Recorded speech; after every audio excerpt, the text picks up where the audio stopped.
Welcome to China Tech Talk, the weekly discussion of technology and startups here in China. I'm John Artman, editor-in-chief of TechNode, and as always, I'm joined by Matthew Brennan, founder of China Channel. So this week we want to talk about the iPhone. So late last week, the iPhone 10 officially launched around the world, and one of the first places that it launched was in China. And so there was a lot of talk, a lot of speculation about how the Chinese market would receive the iPhone, the two new iPhones, the iPhone 8, which released about a month ago, and then the iPhone 10, which released last week. Matt, you and I, we talked about the Apple strategy here in China a while back, looking at one of their main weaknesses in terms of services.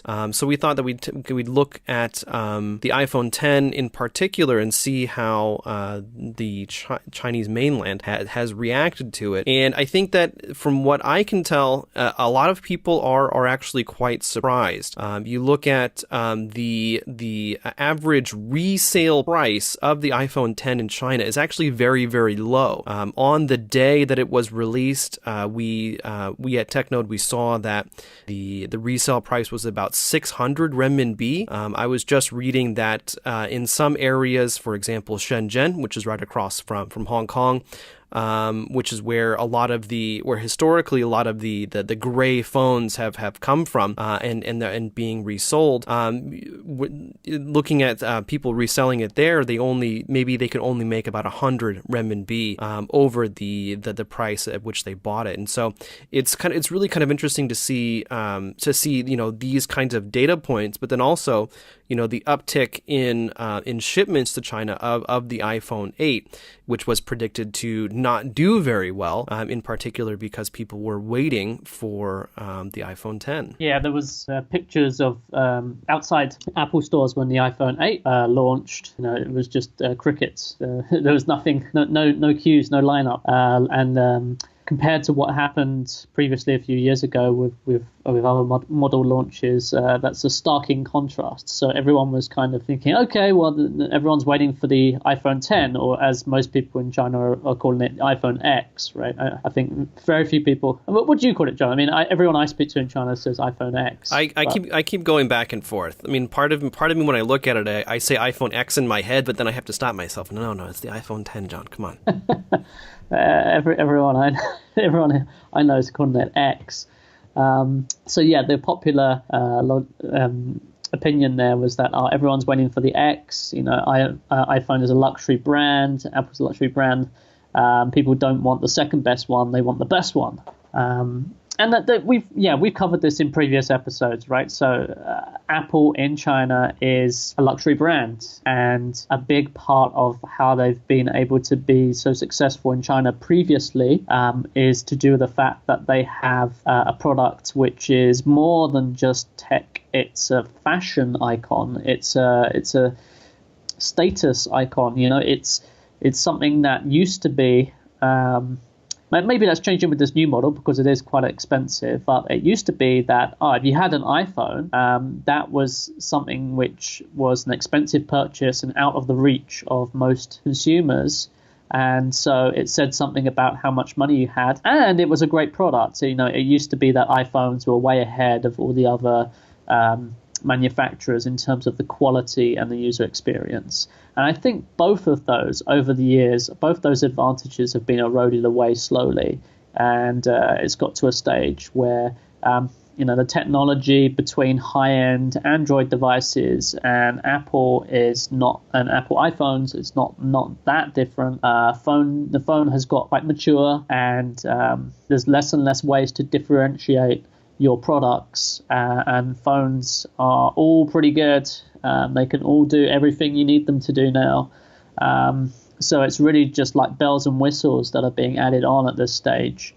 And so Apple, they don't have the major advantage that they used to, but they still do have a very strong brand loyalty. I think a lot of Chinese people revere Steve Jobs as well. There's a certain aspect of that where he's looked up to as a visionary.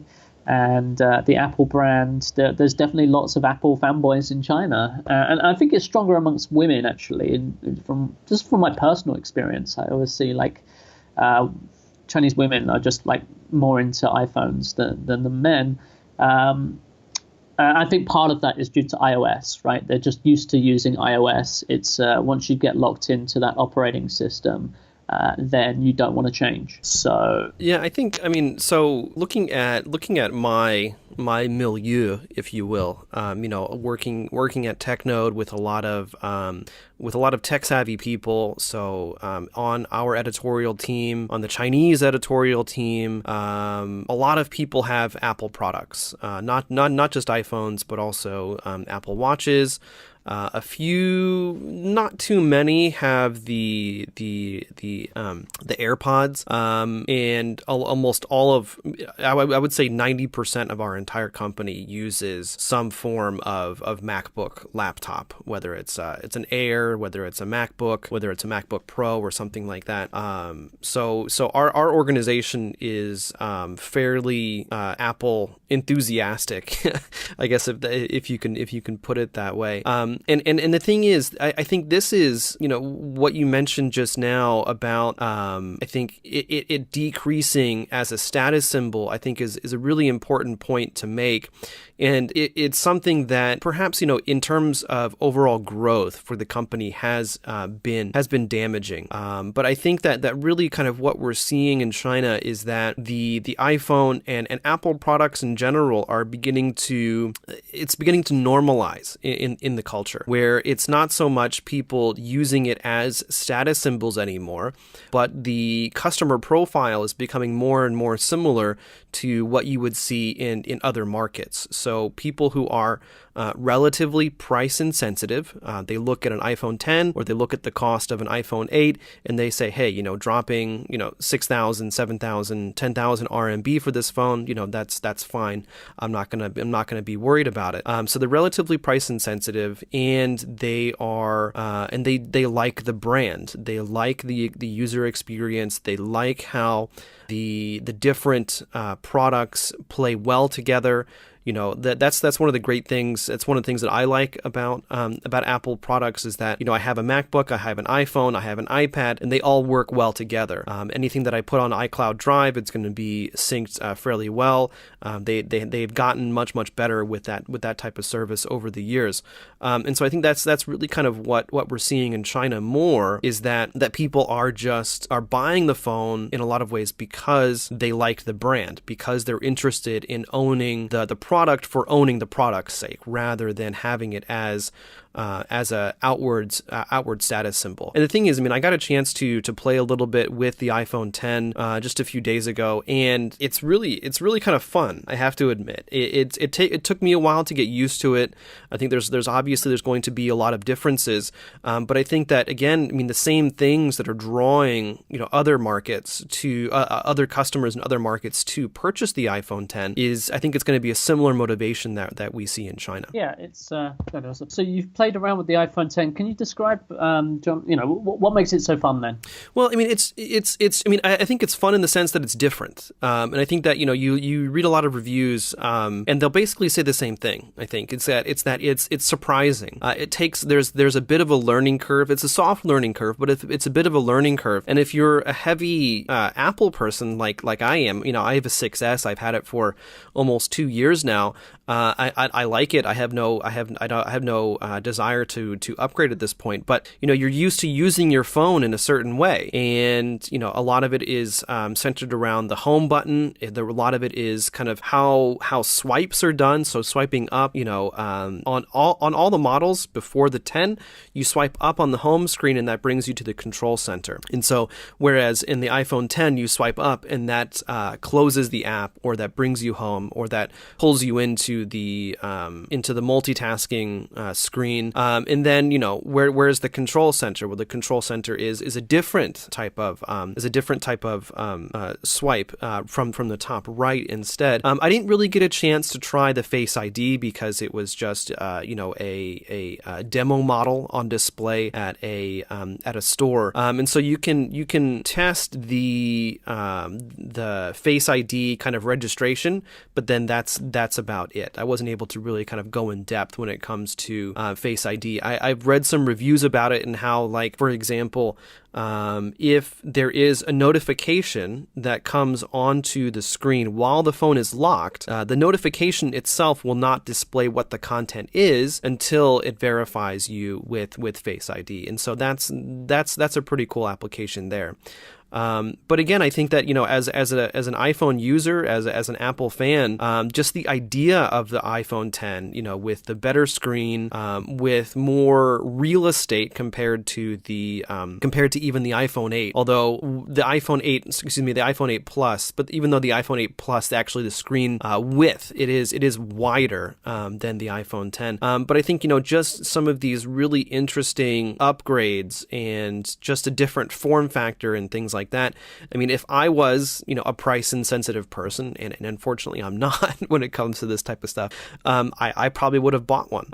But at this point, I don't feel the need to spend that type of money. Yeah, Apple's in an interesting position where I think actually the customers are not so much price insensitive as like they actually want a higher price. Like the higher the price, the better almost for an iPhone to some degree, because by having an iPhone in China is to some degree about showing off, or it used to be at least, and they're a good thing to gift to people as well, right? So it's something that if the price goes higher, it doesn't really affect the demand that too much. And in fact, it can have positive effects on the demand in terms of differentiating it from other brands. So that's a rather unique position. I think the only other brand that really can get to that level would be Huawei in China. They've got some expensive lines of phones.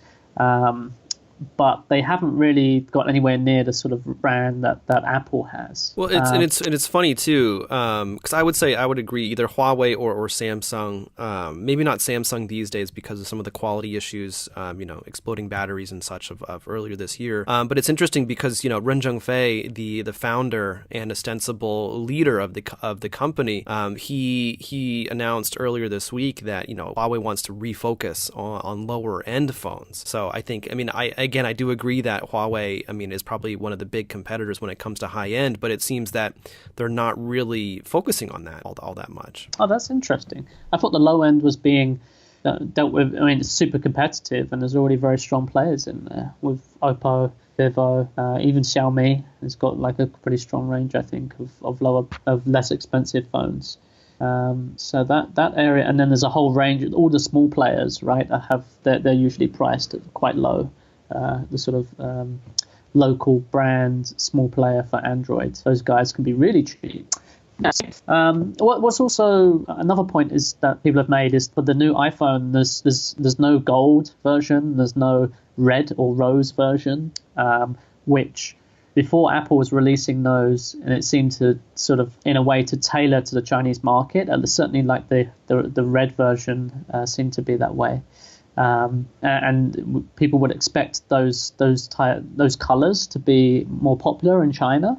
So I saw some people commenting about that, but I disagree with that. I think I got the impression that those are kind of novelties, and people are already over it.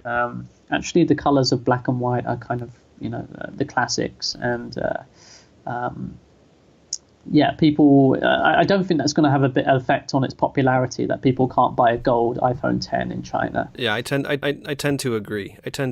And I think that A lot of it was, I mean, I think that when the rose gold and the gold phones were first announced and first released, I mean, they were in short supply in China. Whether or not that actually affected overall sales, I think is a big question. But looking at, I think, I want to come back to a point that you just made. I mean, I think that, what I was saying before is that it's become a little bit less of a status symbol in a certain sense.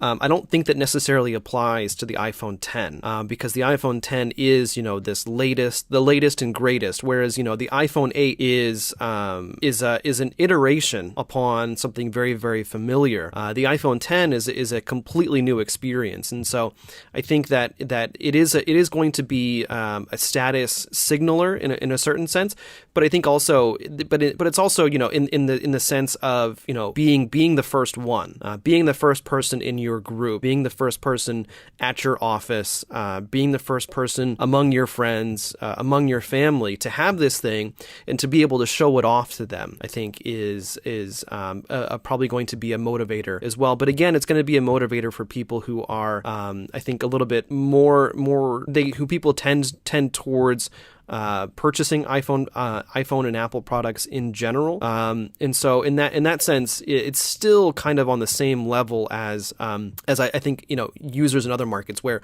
the first person to have something, if your group, if your cohort values that, can actually be a pretty big driver for purchasing. But again, that's not necessarily only going to be in China. But also it was super interesting because for TechNode we decided to do a live blog, kind of a warm up for our live blog of the Singles Day that is actually going on right now as of this recording.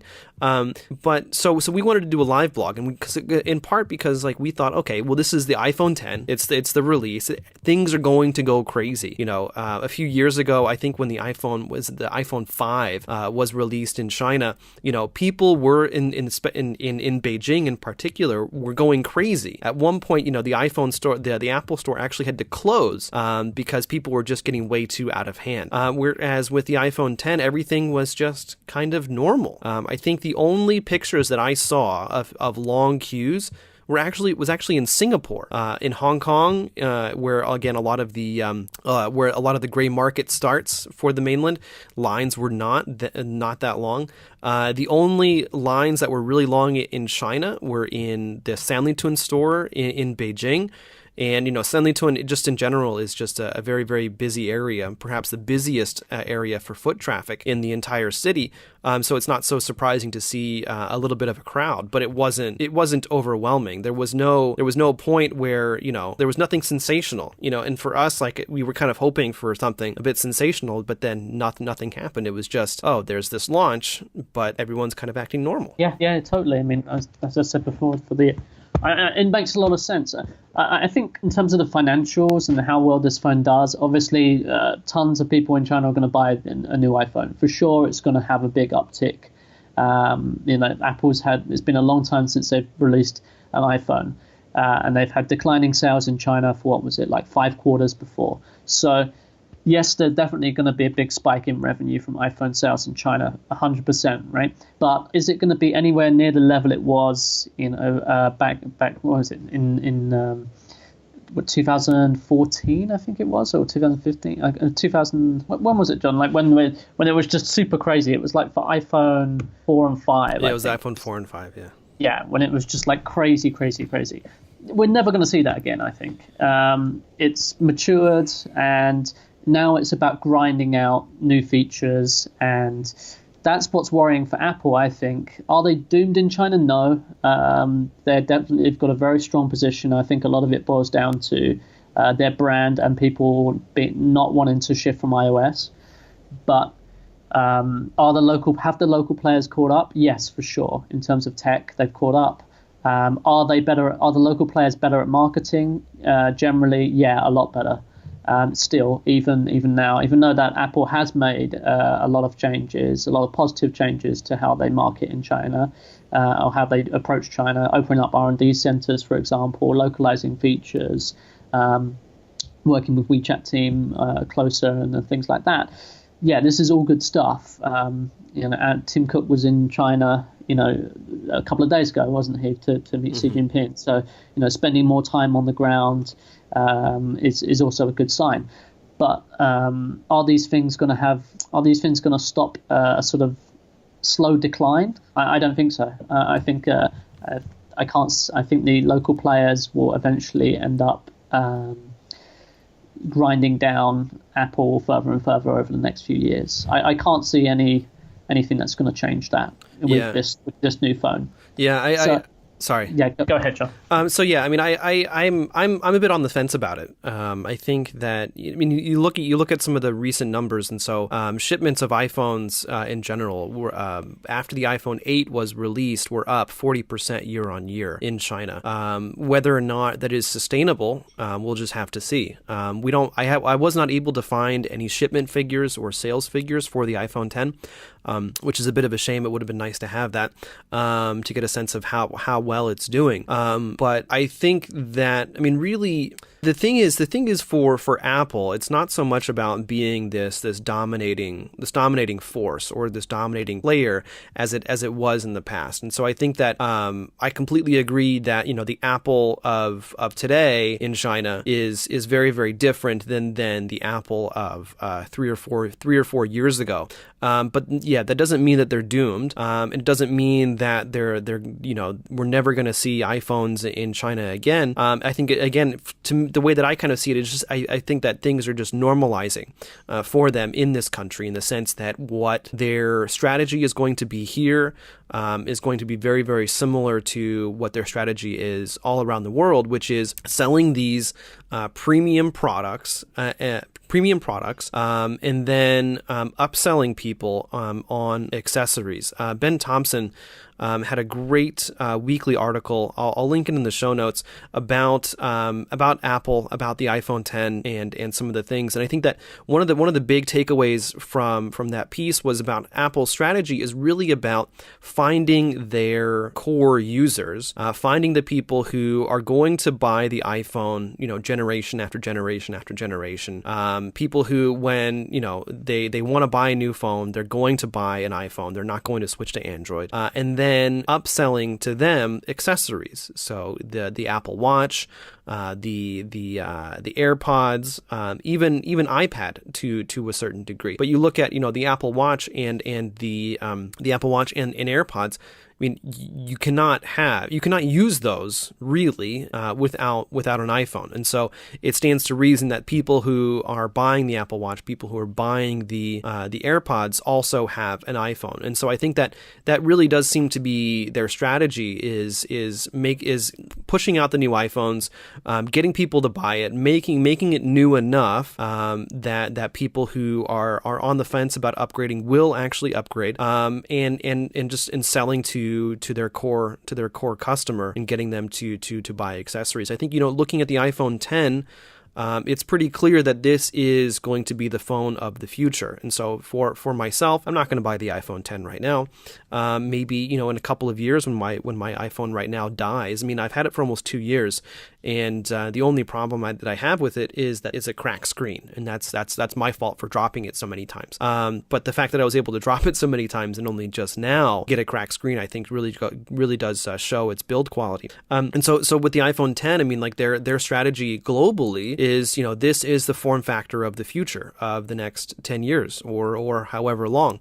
And I think that again, their China strategy is coming to look similar and more and more similar to what it is around the world. Find their core user and upsell them other stuff. And the real challenge here is just, and the reason that Tim Cook comes to China so often is that they have to make sure that they can keep access to this market, that they're not going to be hamstringed by intolerant policies of the Chinese government towards their ultimately foreign brand. And so, you look at some of the things that they've done recently, cloud computing centers, data centers based here in China, taking off VPN and other quote unquote illegal applications from the Chinese App Store. And all of this is to make sure that they can maintain access to this market. Yeah. Yeah, exactly. Those are all good signs. When you're talking about there with the upselling on accessories, it just made me think of when I visited the flagship Xiaomi store in Shenzhen a couple of weeks back. I was really impressed by just how many things they had in that store.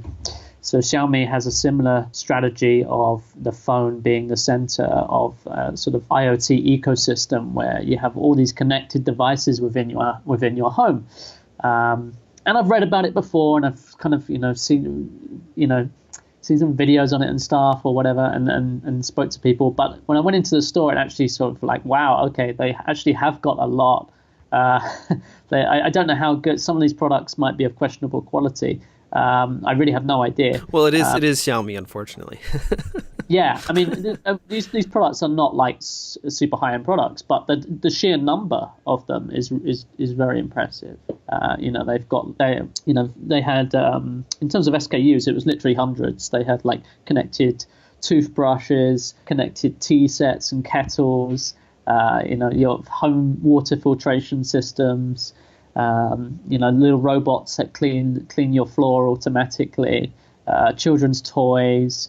It was fans, it was air conditioning, TV, the whole thing, like anything you can think of pretty much was in there, and all of them can be connected through and controlled by your phone through the Xiaomi Home app. So that vision is quite big actually, and I guess Xiaomi right now, is a lot of their products, they're probably cooperating with people, and they're not at the level yet, but that they want them to be. But it's quite clear what their vision is, to be, this whole ecosystem where the phone is really just the remote control, and ultimately maybe it's not the phone, maybe it's just in the cloud, is how you control them through voice, perhaps rather than through a screen.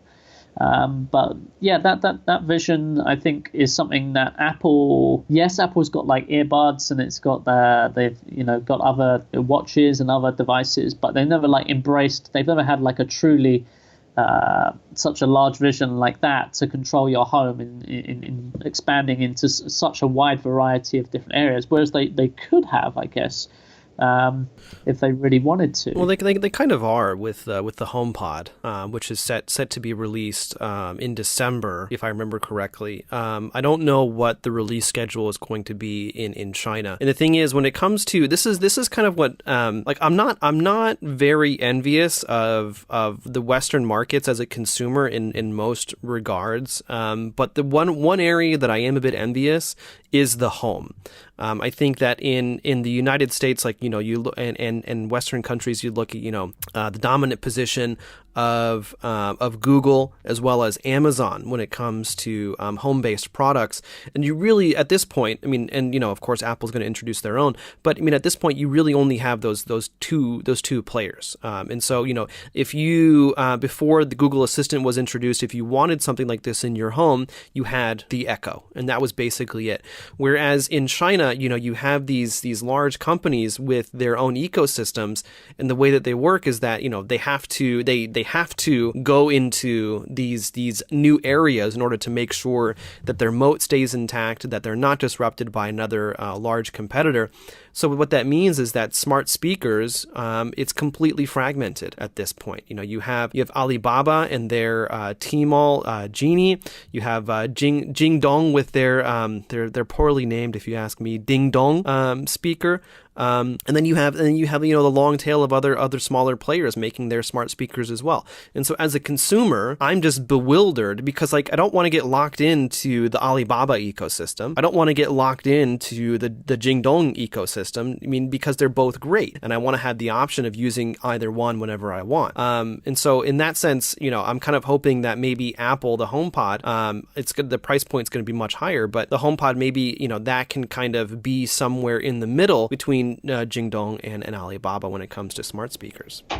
Yeah, smart speakers is really interesting. I was at the Tencent Partners Conference a couple of days ago, and there was a demo of the Chumen Wenwen smart speaker, which those guys are kind of smaller players in the market. I think they are backed. So they do have some connection with Google, though. I think. Yeah, they were. I'm not 100% clear. Chumen Wenwen, they're actually one of the first AI companies in China. In some ways, they were almost a little bit too early because they had this tech, and then they were struggling to find a product. They actually made one of the first China-only smartwatches. This is like just around the time that wearables were starting to get to really kind of pick up steam in like 2013, 2014. And yeah, like you said, they were originally backed by Google as well.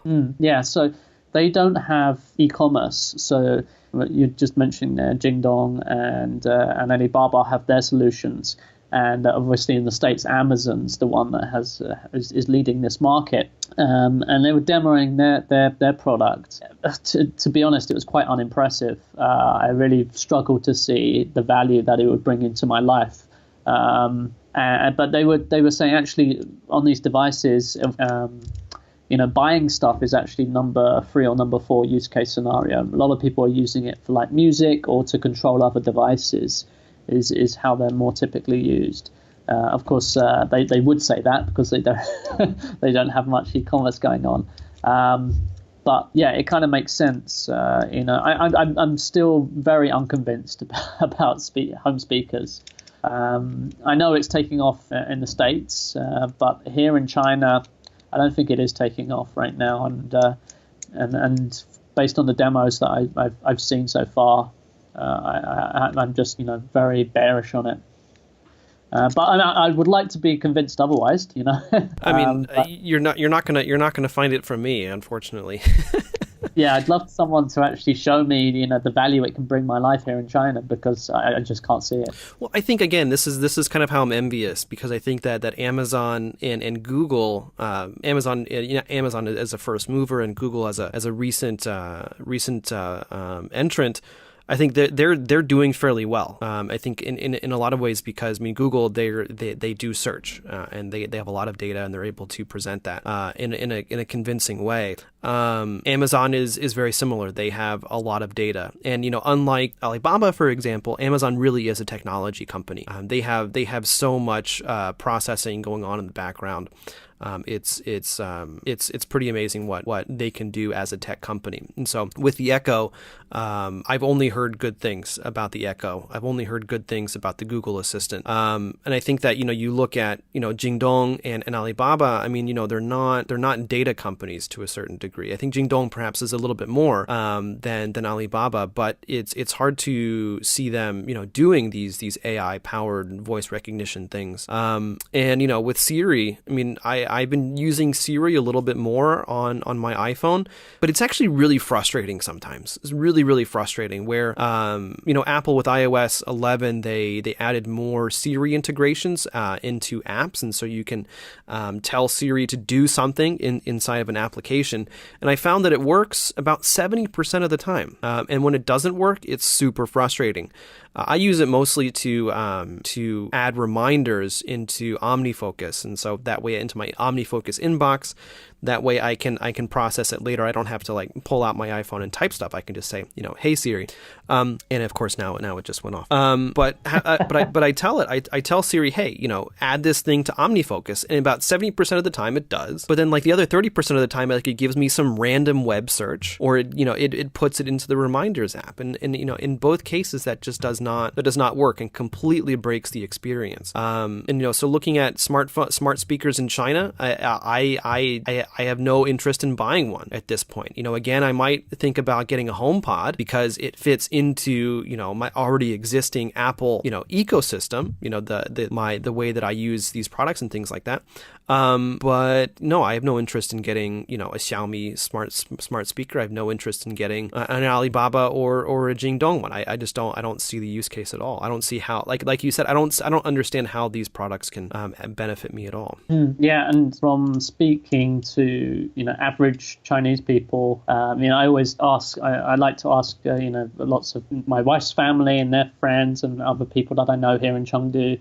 I use it as a bellwether of sort of consumer opinions, and nobody even understands it. The awareness in the market, I think, is very low right now. Still, even though there has been efforts from Alibaba and Jingdong, I think it's the awareness is a problem. I agree. But yeah, I mean, so looking at the Xiaomi Apple comparison, I think that it is interesting to see how Xiaomi is kind of moving more and more into this IoT space. I would say the biggest difference between Xiaomi and Apple when it comes to this type of strategy is just that, with Xiaomi, you can use any of their products on any platform. You don't need a Xiaomi phone to use any of their IoT products, actually. We have an air filter, a Xiaomi air filter in our home. And they have an iOS app for that, and it works fine. So I think that the biggest difference there is that Xiaomi, they're really just kind of going for, as they always have, just trying to get their products, just going for volume rather than profitability or customer lock-in or anything like that. Oh yeah, definitely, and that links into their price point, right? It's extremely reasonable. Some of their products, it makes you wonder how they can make any money on it. The margins must be quite low. Well, they since the beginning, they talked about how they're going to make money off of services. I don't think that they have many services. I think a lot of the way they're making money is that thin margin on the products themselves. But then also, you look at preloading applications, advertising networks, and things like that. Sure. Yeah, that would make sense. But still, it's quite.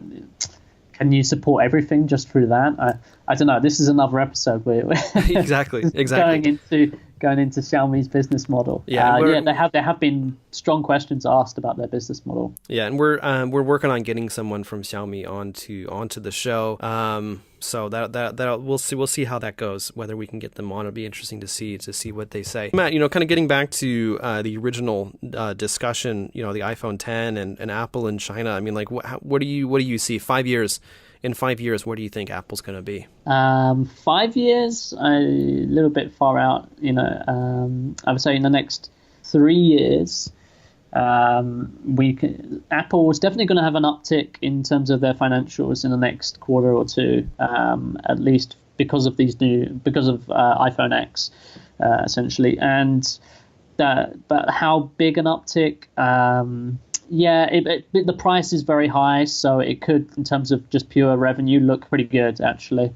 But I think, given how the fundamentals of the market and the competition here, and how the technology is mature now, I don't see that Apple's not doomed, but I just see them grinding out, a smaller and smaller part of the pie in China. And the big concern is that maybe one of the players local players will start to step up their game, and in 3 years down the road actually start producing noticeably better tech than Apple, because their brand relies on being still the best, right? Essentially, an iPhone is it's the best phone, or one of the best phones. But what happens in 3 years' time or 5 years' time if the Chinese local players are producing technology that is ahead? That might seem a little bit ambitious, given that Apple is the biggest company in this space by a long way, and their whole company is focused on producing world-class products, world-class hardware. So how could anyone possibly beat them? But here in China, it's different from the rest of the world. There's ways to create products localized, which for consumers they prefer. And I don't discount local Chinese hardware players, because they work extremely hard and they're pretty clever. So, they've already caught up. The Xiaomi example, I think, is good. Like Xiaomi Mix 2, it's got the facial recognition to open the phone, coming out at the same time as iPhone already. 3-5 years down the road, I think we're gonna, they might be ahead of doing these kinds of things. Yeah, so yeah, I mean, I think that in a certain sense, I do agree with you in the sense that number one, Apple is never going to regain its dominating market share. I think that is very obvious. I think that in general, their market share, I would say over the next 3 years, it's probably going to probably start leveling out. I'm not confident enough to say whether it's going to go either way. I think that given the uptick in iPhone 10, given the uptick with the iPhone 8, that their prospects are looking better. But I think you have to remember that one of the reasons that the market share has declined is because overall the entire market actually has increased, and a lot of that market is coming from first time smartphone buyers at the medium to lower end, right? And so we're looking at phones created by mostly Chinese companies, targeting people who are more price sensitive, people who are really looking at the price tag and they're saying, okay, you know what, I can get this phone for how much, or I can get this phone for how much. Well, how is it going to affect my monthly budget? Is it going to impact how many groceries I can buy, and so on and so on. Whereas the iPhone, in particular, I mean, it's always going to be at the high end. And the thing is, Matt, you were saying that maybe in 3 years, Chinese companies they can begin to rival some of the tech. Maybe not. But the thing is with Apple, it's never been about the tech in and of itself. It's always been the extremely tight, the seamless integration between the hardware and the software. You cannot run iOS on any other hardware besides an iPhone or an iPad.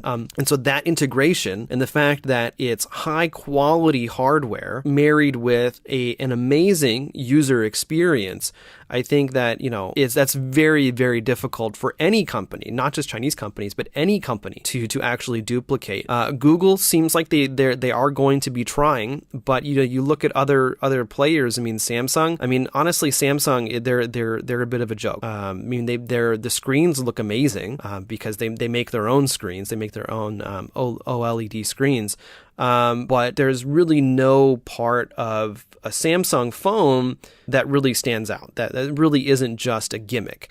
And then you look at Huawei. Huawei, I think they're, as you said before, I mean, their higher end phones are getting better, but they're going to be focusing more perhaps on lower end because they feel, I mean, because they look at the market and that's how they want to orient themselves. And then Oppo, Vivo, Xiaomi, they're at the medium to lower end already, and this kind of goes back to something that we were talking about previously, whereas that Chinese companies aren't all that tech focused, and so it was surprising to me that Xiaomi, actually did release a Face ID. I'm really kind of curious about how well it works. I haven't heard any reports one way or the other. So I'm really kind of open to see how well their solution actually does work when it comes to actually using it. Samsung, they tried their own version of Face ID about a year ago, and then that didn't work, and so they had to go back to fingerprinting.